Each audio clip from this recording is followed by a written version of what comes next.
Good morning, Facebook world. How is everybody this lovely Friday morning? We have lovely fall, wintry, early winter type weather this morning, and I took my dogs for a great walk.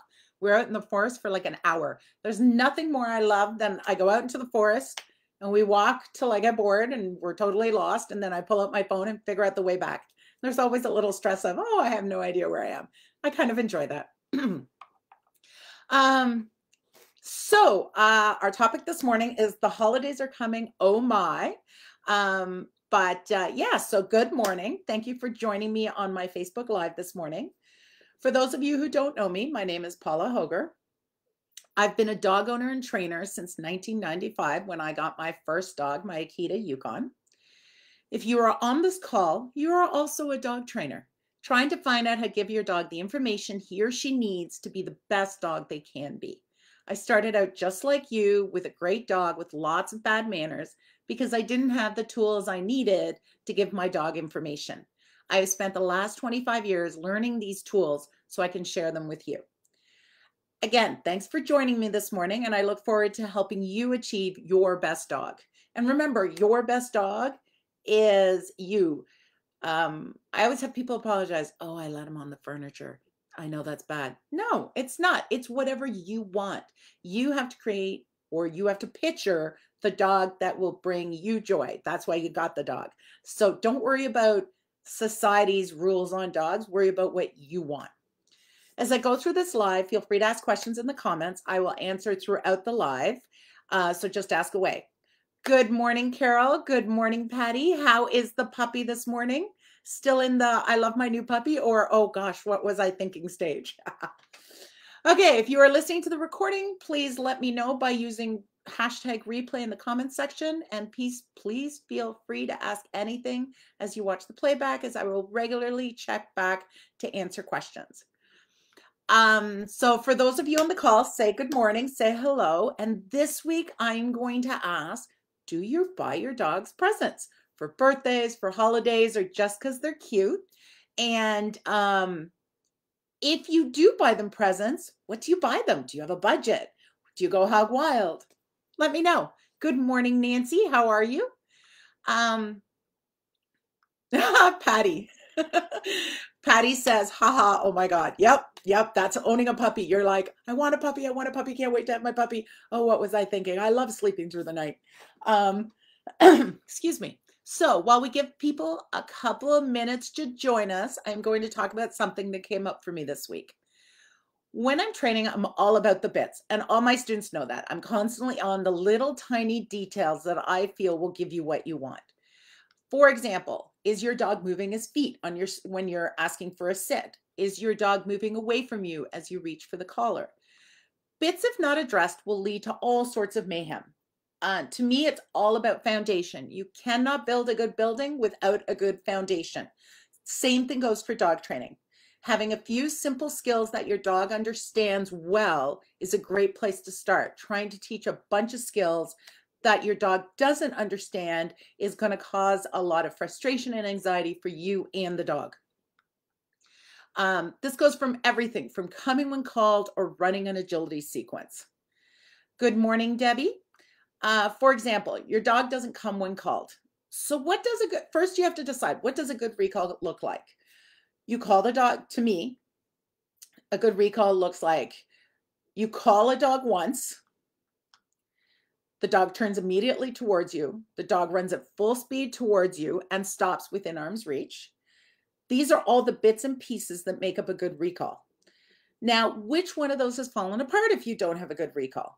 Is it the turning? Is it the running towards you? Is it the dog runs beautifully but doesn't come within reach of you, which I've totally seen happen? When training a recall, you want to build all those pieces on their own so that you know they're all strong individually. I usually start at the end, at what I want them to do when they come towards me. So I start with dog on leash in front of me. I take a step back and then I reward low and close to my body. Usually by low, I mean under the height of the chin of the dog. So a lot of dogs jump as they're coming towards you on a recall because we deliver the food like this, coming down, and the dog is more than happy to help meet you halfway to the food.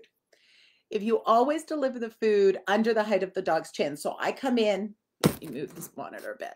I come in from underneath. So I go straight down, but then I come up with the food. Then the dog comes in looking down. So if you've got a Chihuahua, that means your ankles. If you've got a bigger dog, that tends to meet your knees. If you've got a Great Dane, there is no bending required. But if the dog comes in looking down, that means they never jump, which is part of what a good recall should look like.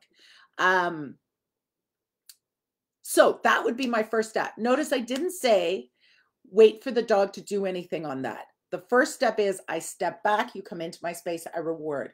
Before I ever add a cue to it, I want to make sure that behavior is strong. Excuse me. Good morning, Karen. Haha, you forgot about buying presents when they lose their teeth. Our 2-year-old border collie loves the ball we bought him when he's lost his first tooth. Oh, you got him a present for losing his teeth. That's so cute. I honestly am really bad about that. I don't think I bought my child a present for losing his teeth. I guarantee you I didn't buy the puppy. Though I did buy the puppy lots of chew stuff because my child didn't chew my stuff and my puppy did.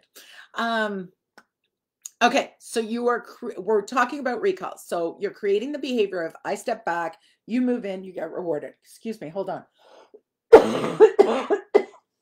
I'm not sick. I just have something in my throat.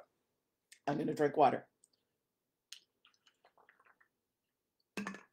Nowadays, it's terrifying to cough. You never know. People look at you funny. Okay, so teaching your dog to come into your space, because I've had a lot of clients whose dogs come fine, but won't let them catch them. And that's because coming into their space is the problem and the collar grab's the problem. I want you to realize I did not start working on my recalls in a field with my dog running around. And so many people are like, I'm going to work on recalls. I'm going to go out to the field with a bucket of cookies and I'm going to call my dog and reward him. The problem is if your dog doesn't come, you have nothing to fall back to, then you're screwed. So always work on foundation and the bits.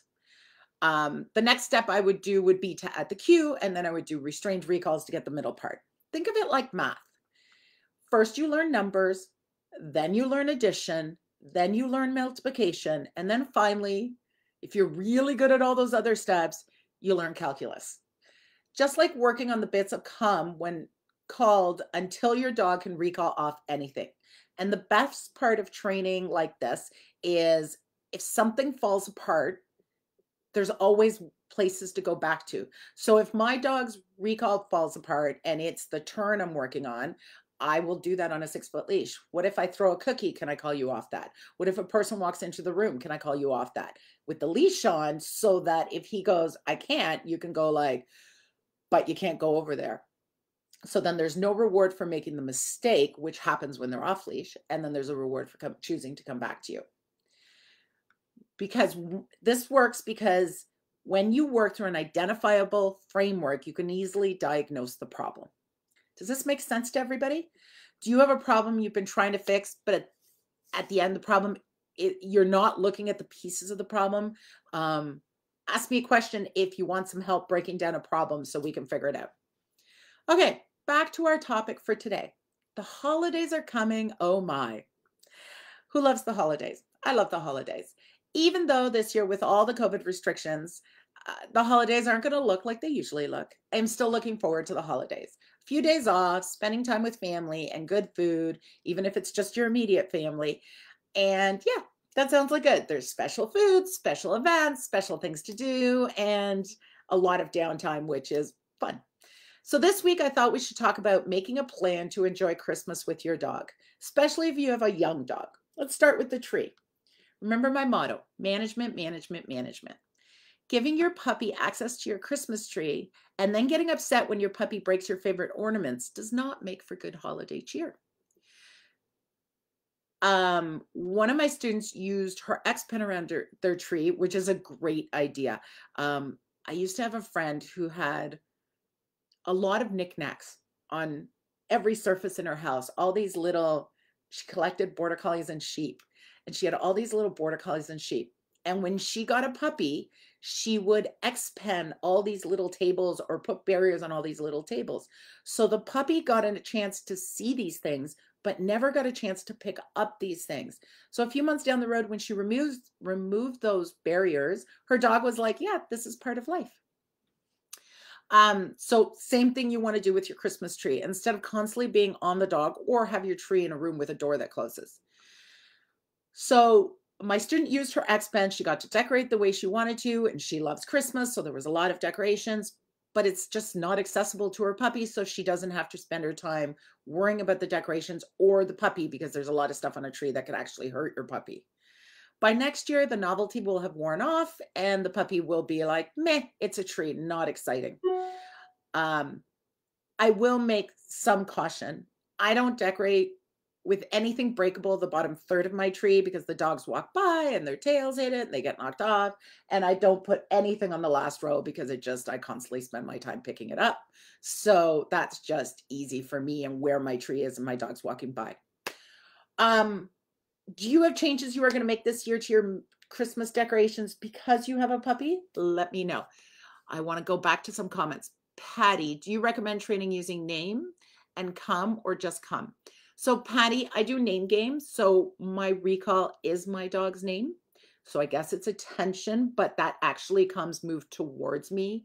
That actually means move towards me for my dogs.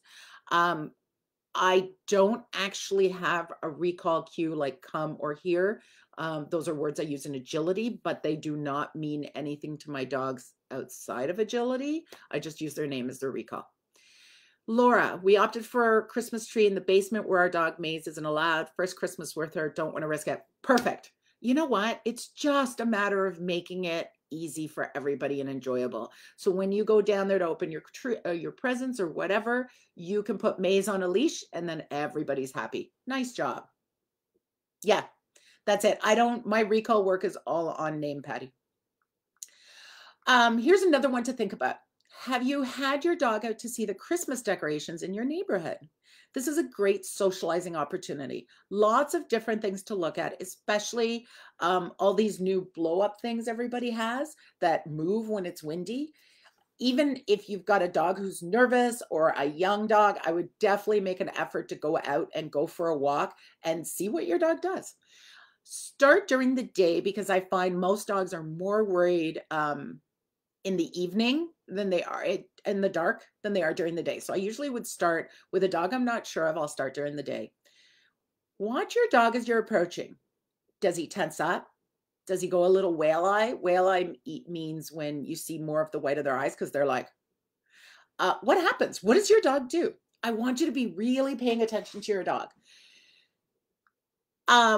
If he looks worried, I want you to stop. Stop and go right into ODR game. Remember our ODR game, observe, don't reward. So you stop right away. You have cookies in your hand. You anchor your leash hand to your body and you wait to see what your dog does. I want your dog to look at the decorations and make sure they're safe. Because for a dog who's worried or a young dog who's inexperienced, everything different is scary and potentially dangerous. And giving them the opportunity to look at it lets them figure out it's not dangerous. So we stand there, we look, we go back to the rules of ODR game. I will reward 3 to 5 times, and then I'll just sit and let you watch. And as long as you stay on your loose leash, I don't really do anything. If you tighten up the leash, I take a step back. If they start to bark, I take them by the collar. I move them away 5 feet. I turn around and present the distraction again and let them see it again and see if they can make a choice. If they totally lose their mind, get out. Just take them by the collar and walk away. Maybe try it 50 feet away or even 100 feet away. Keep in mind, if you've got a dog who is worried, this is really hard mentally. So every set of decorations is mentally hard, and you may have to only do a couple and then abort mission and then come back and do a couple more the next day. Just play around with it. So if he tightens the leash, take a step back and repeat on the loose leash until you can reward. You never want the dog to practice focusing on anything on a tight leash. That's the goal of the ODR game, because once they're on a tight leash, the odds of them going into barking or inability to listen and fully focusing on the distraction, that's the problem.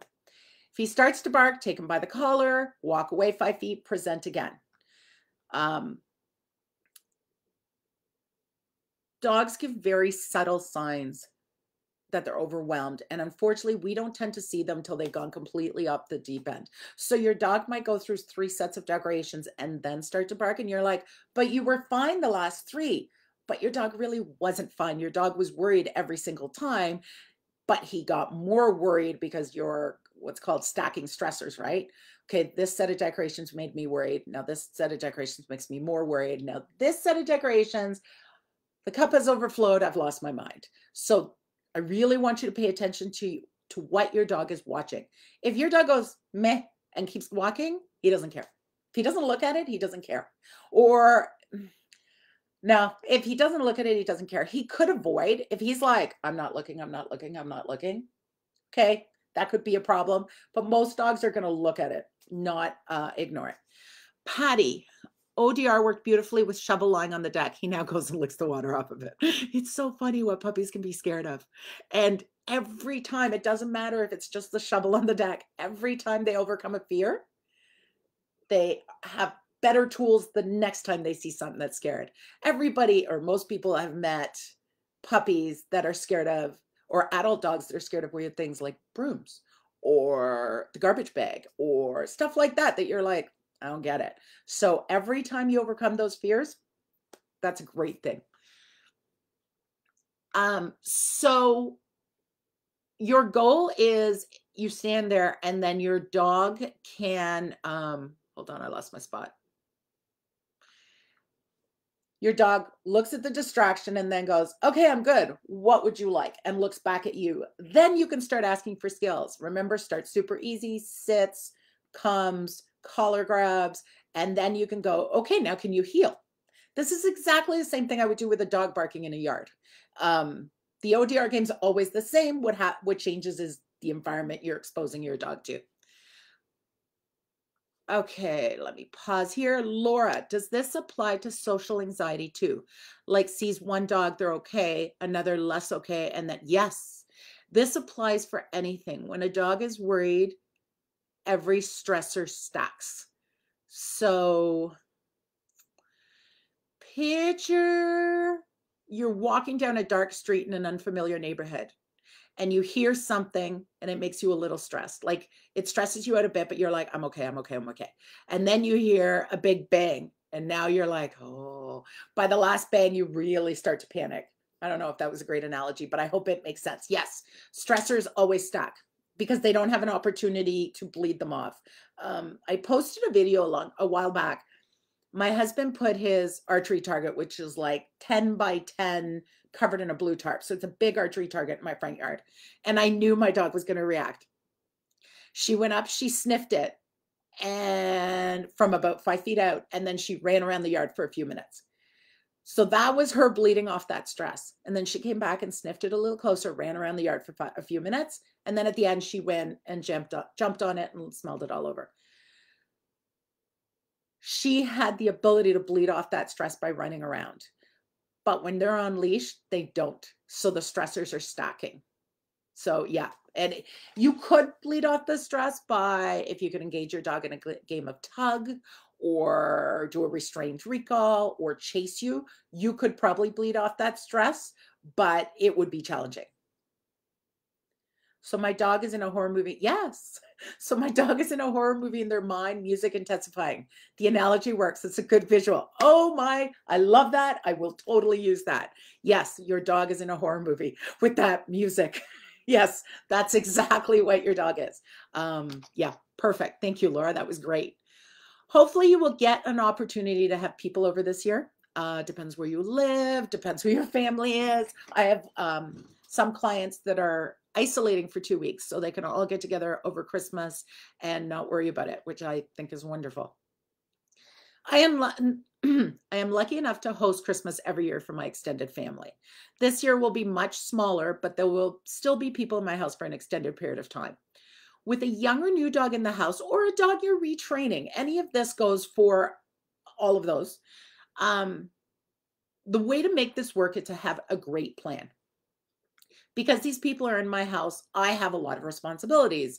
And of course, my husband and son and all that help, but I still have the responsibility. I do most of the cooking, stuff like that. So there's a lot to do, and you have to plan out your dog in that plan so that you can get it all done instead of feeling overwhelmed and nothing getting done.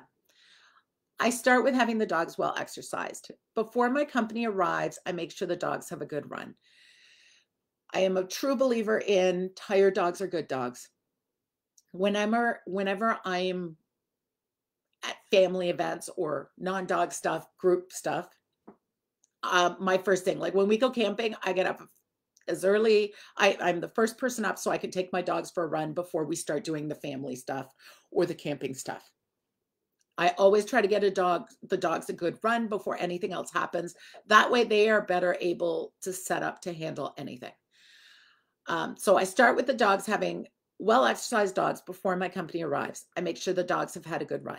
With overnight guests, I get up early and get my dogs out and give them a good run so that by the time the people get up, my dogs have already come off that first thing in the morning. Woo, we're alive and happy to be there. I live in the country, so usually when we're at home with family events, we usually get outside to do something, which also helps, or I might try to get another run in. Make sure to schedule your dog's exercise into the cooking and festivities or assign someone else the task. Sometimes you can get a husband, a child, somebody to say, hey, can you take the dogs for a run? And that way it's something off your plate if necessary. There is never enough time to get everything done before everybody arrives or once everybody's there. So if you don't make exercising your dogs a priority, it won't happen and you'll regret it later. Set up yourself and your dogs for success. Just before my company arrives, I put so we're talking now, again, a young dog, a new dog, a retraining dog. So just before my company arrives, I put my dog in a crate with a fresh bone. My dogs, you have to understand, my dogs are regularly crated, so they're comfortable with being crated with people in the house, and the bone just makes them that much more comfortable in their crate. If you have a dog who isn't crated, and you're going to have people over for Christmas or any kind of gathering, and you're going to use a crate, you might want to start working on that before that happens. I wouldn't take a dog who's never been in a crate and say, you're going to be in a crate in a room full of people and you're going to stay quiet. It's not going to work. So in that situation, I would put the dog in a bedroom. I would cover him with a heavy blanket that will deaden the noise, both if he barks and of the people. Of course, I would never do this if it was really hot out. And I would give him a bone. So in my house, the crate is in the kitchen where everybody congregates. I don't want to isolate the dog, but if the dog can't handle the situation, I will isolate the dog, because while you have a family gathering is not the time to train your dog. So this is teaching, with being in a crate in the kitchen, teaches my dog how to stay calm with a bunch of people moving around and food being around. They're happily chewing their bone. This also gives your company a chance to come in and settle. That initial burst of excitement when everybody arrives is really hard on the dogs. And you've got to take coats, get drinks, all that stuff. It's so much easier if the dogs are just put away. And sometimes, depending on the age and the dog, that's all I do. I just put them away for the first half hour while people are arriving. And then I let them out and they're out for the rest of the night.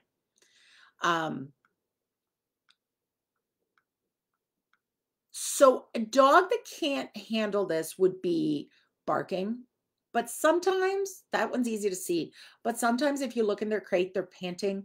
They can't chew their bone. They're scratching at the crate. They're whining. That's probably still a dog who's being overwhelmed. Of course, also be careful that your company isn't trying to say hello to your dog in the crate. That makes a lot of dogs uncomfortable, especially if they have a bone.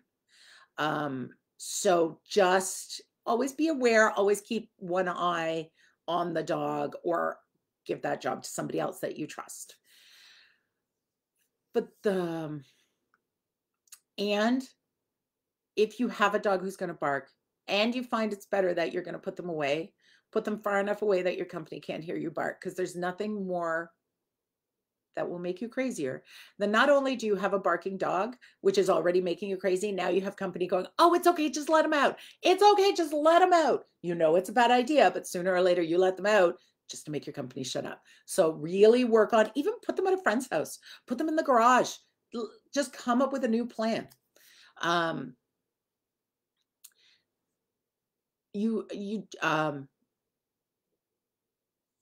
Okay, sorry, lost my train of thought there. Okay, back to comments. Patty, having a hard time figuring out safe products for puppies, example bones. Okay, I'll give you what I do. I am not a vet. I am not a medical professional. This is what I do. I use raw bones with my puppies. If I can get a hold of ribs, I am very lucky.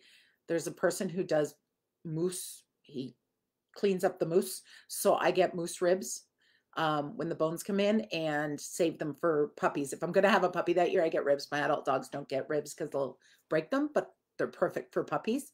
So I use a lot of raw bones.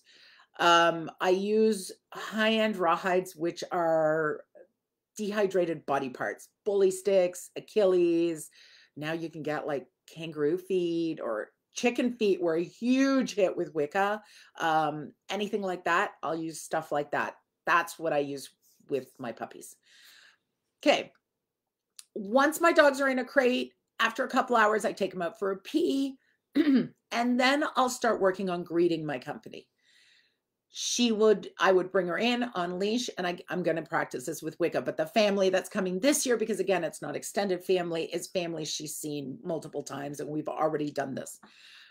Come in on leash, and I play ODR game as soon as I walk through the door until she gets herself under control. Now, you must understand, all my extended family has seen me do this with multiple dogs and understand not to bug me till I'm ready. So I realized with some families, they might be more in your face and you're going to have to be like, give me some room. I will get to you when the dog is ready. So once my dog is calm, I'll start with kids usually. I'll get the kids to line up. Kids are great. You say line up, kids line up, because they all go to school and they all understand line up. You line them up, and then you have your dog sitting next to you. I don't care if they're sitting, standing, and I stand on the leash so my dog can sit or down or stand, but can't jump. And then I play like Simon Says with the kids. Is the dog calm? Take one step forward. If the dog gets excited, you're just going to stand there. The dog's still calm, take one step forward till the child can come up and possibly touch the dog. Again, that'll depend on the dog. If the dog's all mouth, then the child maybe throws a cookie at the dog's feet, walks away, gets back into line. And yeah, with little kids, you can play this for a half hour and they're totally happy to play with you. But your dog gets to practice calmly, kids being calm while kids approach over and over and over. If you can get the adults to play, also good. Then my next step is I approach the adults that are wandering around my house. So we do sits all the way up. So my dog may not be able to approach an adult and sit, but my dog is usually good about going step, sit, reward, reward, reward, release, step a couple close, another step closer, reward, reward, reward, release. And I do this all the way till we approach the adult. And then it's the same game as with the kids. I stand on the leash, allow my dog to be petted, and then we go to the next person. Depending how many people in your house, this will take a good half hour, because every person takes a few minutes, and gives your dog, by the last person, they're like, yeah, done this. I'm calm. I'll sit. No problem. And great experience, great chance to practice. If this may be too much for your dog, you may ask some of your company to come outside and help you do it, work on it outside. Everything is always easier outside than it is inside. Inside, where there's people and energy all contained, will make your dog much more excited. Or just walk in the door and hold your dog's collar and just sit there and wait till they calm down. Whatever works for your dog, but make it a successful experience for everybody. And our families love us, but they all want to be dog trainers, and they're all going to tell you what to do. I've been doing this for 20 years, and my extended family sometimes still loves to tell me you should be doing this. Pick a plan, stick to it. Really try to ignore what everybody else is telling you. You picked a plan for a reason. You were sure you were right. if you let everybody get into your head and change your mind, you're going to get really conflicted and then you won't know what to do. So be careful about that. Yeah. If you need help making a plan, message me. I can help you with that. If your dog is ready to practice greeting multiple people, you're good to go. And this is a great way. But like I said, if not, go outside, do it outside. That will work. Debbie, working on Jetta's greeting people. Juna sees Jetta's excitement and just goes after Jetta's, and there's a dog fight. That's a redirect. June doesn't care about the gas. It's the excitement of Jetta that sets her off. Guests are like, well, yeah. Guests are like, well. So with June and Jetta, somebody would definitely be put away. I would practice this individually.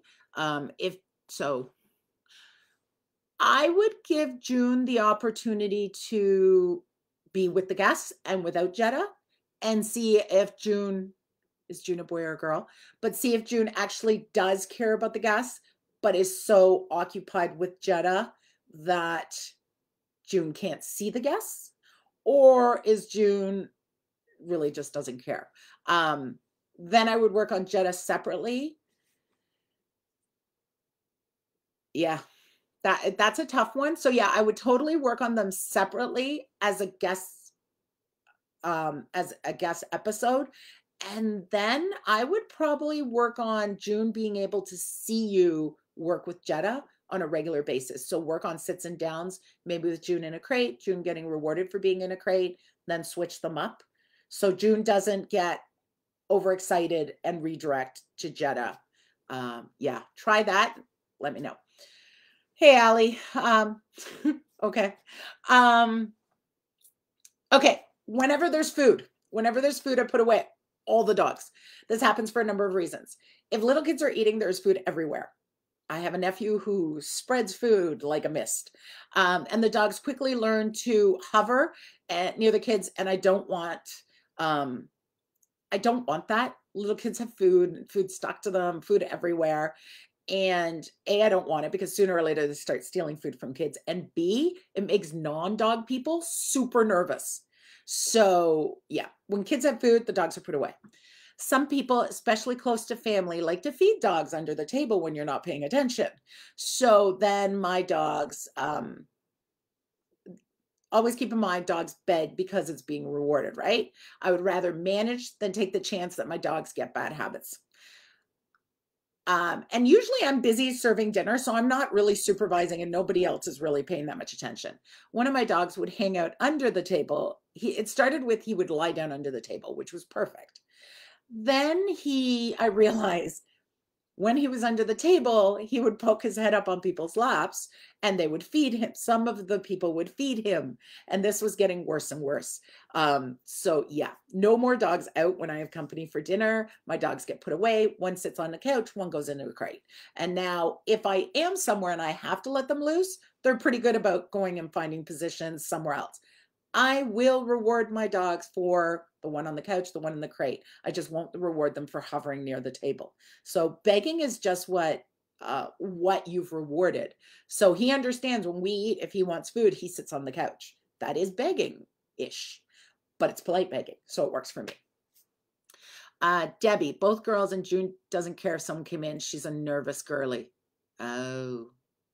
So yeah, I'd definitely be working her on her own. Working on if you approach people, you get rewarded, stuff like that. So building her confidence, because her confidence is going to hopefully diminish the redirects at Jetta. Yeah, so manage is a big part of my holiday experiences with my dogs. So what are your holiday plans this year? Do you get to see your family? Do you not? If you're seeing everybody, what are you doing with your dogs? Let me know how it goes. If you want help creating a plan, message me. I do both remote and local training.